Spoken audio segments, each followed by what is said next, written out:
Greetings, everyone, and welcome to the October 5th, 2020 edition of Rant-Om Thoughts, the show where we take your sacred cows and butcher them for your whining and dining and lunching and munching pleasure.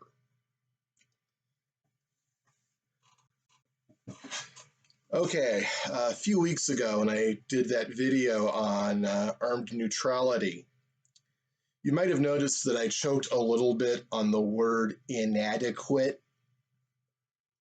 And after that, I decided to take a little break from shooting videos.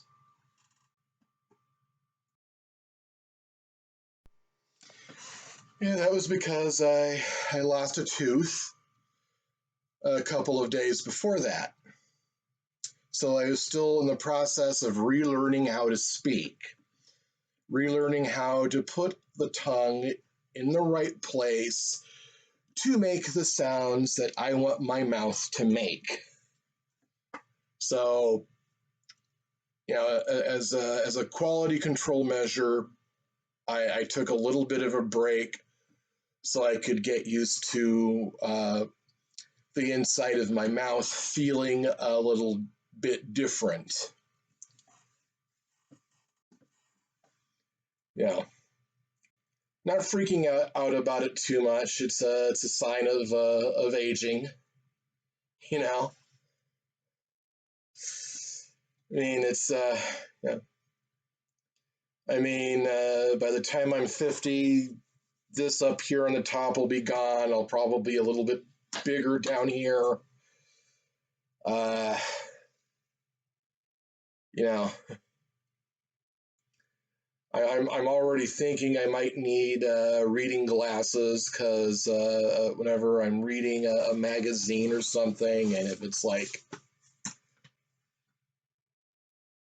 this close now or this far now, the words get a little blurry.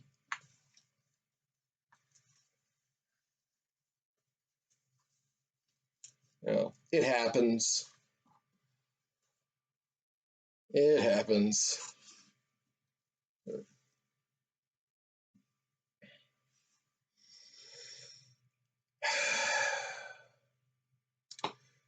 But there are quite a few things that happened in these past few weeks, so I'm going to kind of try to lightning round everything so I can give you my take on all that's happened and is happening. All right. Positive news. Ron Paul bounced right back from his stroke. First thing Monday morning, he cut a new video for the Ron Paul Liberty Report. He is sounding as sharp as ever. So it's really encouraging, and I hope he sticks around for many years to come. Now,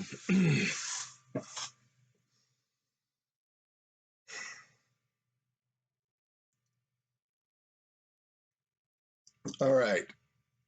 Next item. Ruth Bader Ginsburg. Yes, she passed away just recently.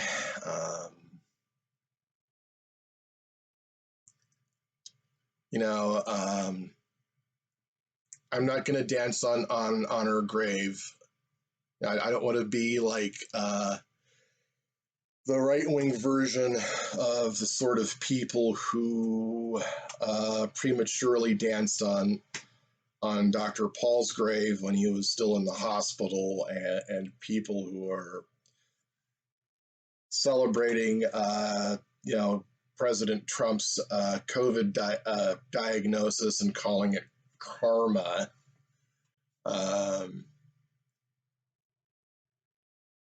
But I'm not going to, kiss up to her ghost either. I'm not going to jump on the celebratory bandwagon.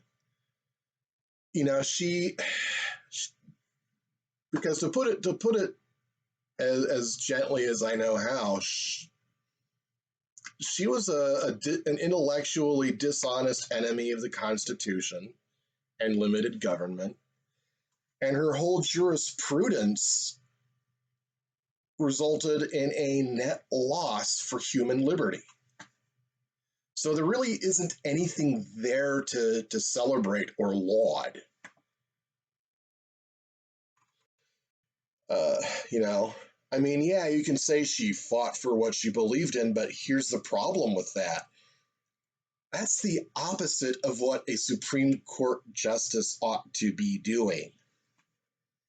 A Supreme Court justice is supposed to measure the legality of a law against the Constitution. And having a written Constitution, there is only one way to interpret it, as it is written. You can't do what Ginsburg and others like her do, which is, make stuff up as you go along,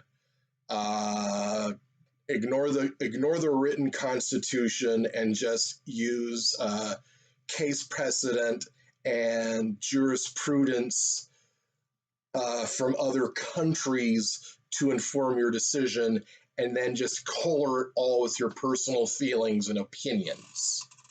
Which, and that's what she did. And that's why decisions like, say, Obergefell, regardless how you may feel about same-sex marriage, was a bad decision.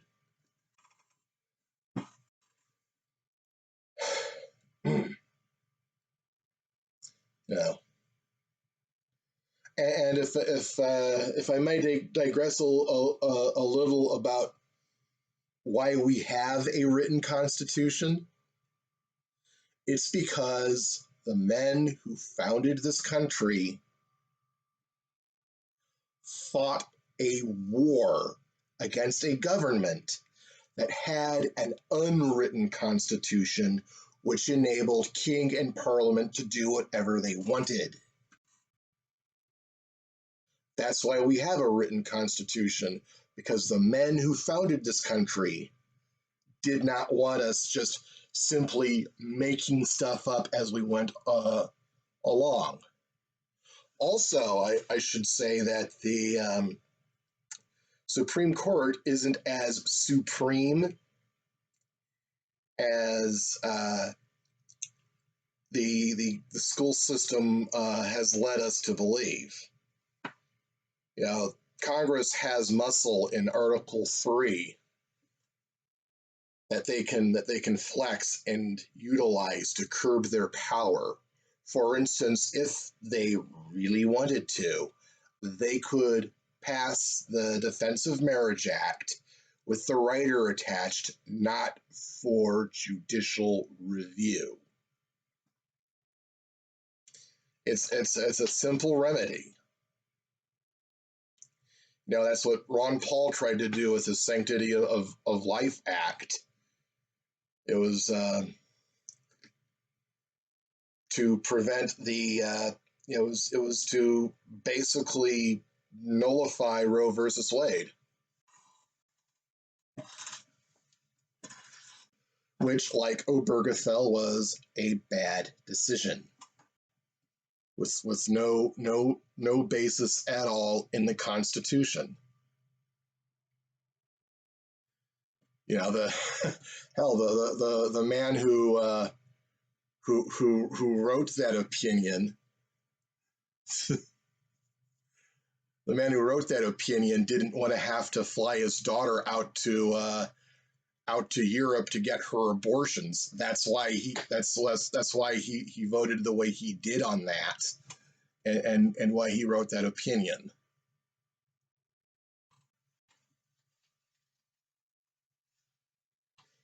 I think to his credit, President Trump made a good call in nominating Amy Coney Barrett to replace Ginsburg. I hope the process is speedy.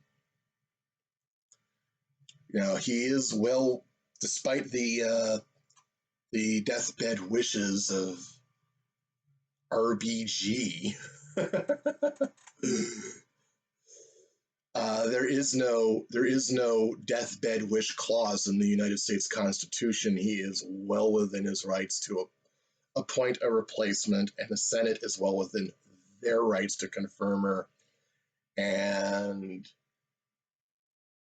really, for those of us who want good government, a speedy and efficient process is best. Instead of having to wait until Donald Trump's successor is elected, whether it's a month from now or 4 years from now. This is business that needs to be done, and be done promptly and quickly. There are people who have been waiting years, even decades, to have their cases heard by the highest court in the land, and they need to have their day in court. They're not getting any younger.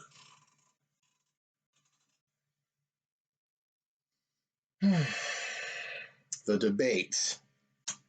Next item, the presidential debate. Oh, man. I didn't bother to watch it because, frankly, I have no intention at all to vote for the senile, warmongering, incredibly accused rapist or the other one. And they aren't, and of course, like every year, they're making a big point of excluding the alternative party candidates, and the press isn't giving them, well, the establishment press anyway, isn't giving them any coverage. But the debate went so poorly that in the aftermath, Jo Jorgensen, my candidate, the woman that I will be voting for come November, her website crashed as a result of the heavy traffic. Google searches for Jo Jorgensen spiked. So there are people who are starting to wake up to a third option, a better option. And her name is Jo Jorgensen. She will, restore class, dignity, decorum to the White House while working hard to make America a free country again. And so seriously, for those of you out there, I urge you to at least look at her website, look at her videos here on YouTube.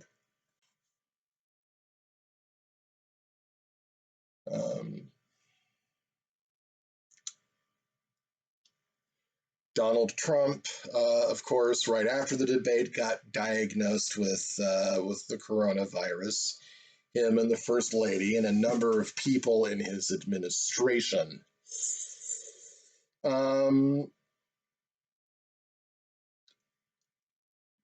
If this proves anything, it should prove the futility and pointlessness of COVID restrictions, lockdowns, and mask mandates. This doesn't change my mind at all.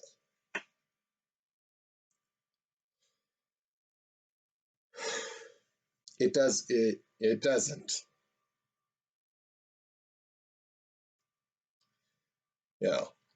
if anything, I am now doubling down on my position, and I feel even more vindicated and more right by this news.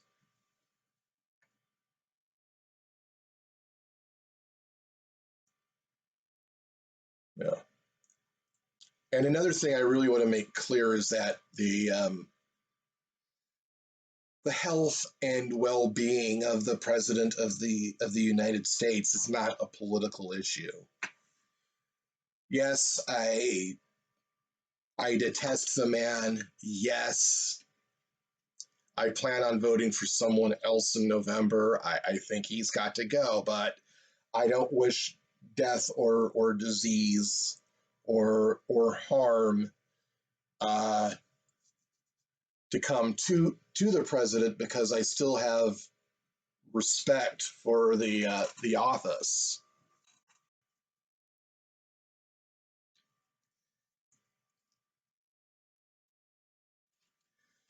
The mayor of Modesto, Ted Brandvold, um, he is circulating a petition to reopen Modesto.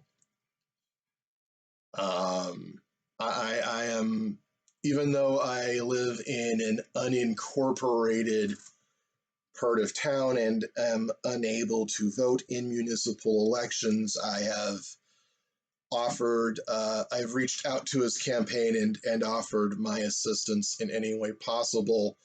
And I want to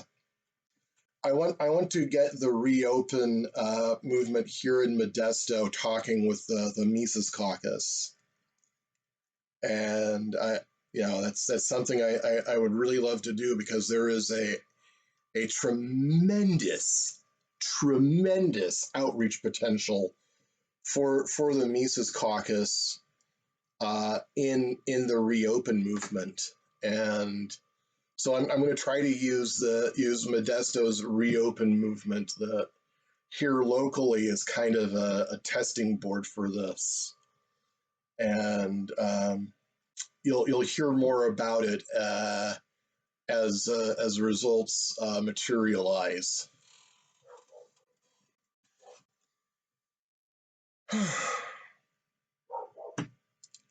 Okay.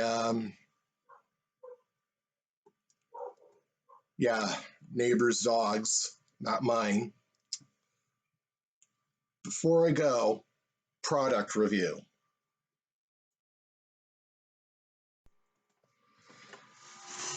Harry's razors.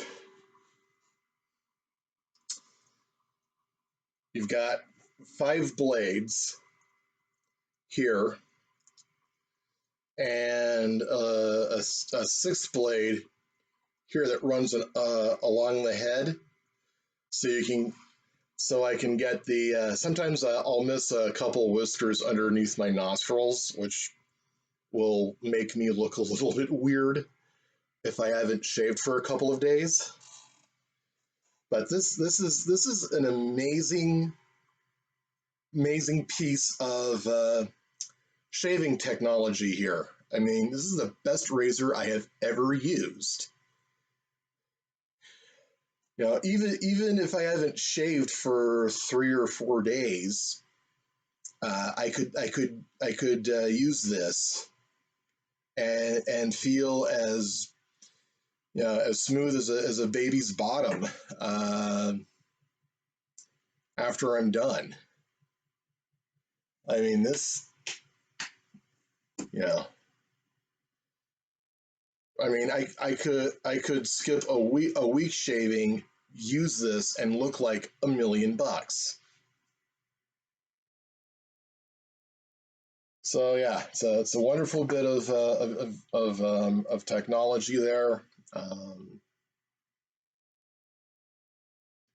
and I think this will be the brand I will use for the rest of my life.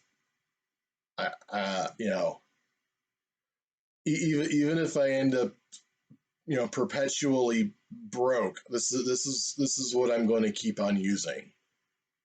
You know, I mean, yeah, it's a bit expensive, but it's worth it.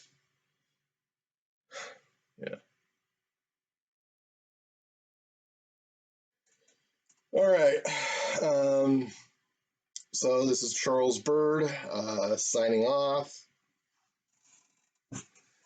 I look forward to seeing everyone, next time. Vote gold. Think while it's still legal. Reopen America. You know, and yeah, this 2020 is as 2020 is beaten us up quite a bit, but you know what? There is you know God can lead us through valleys, and He can lead us up to mountaintops. So don't let it get you down.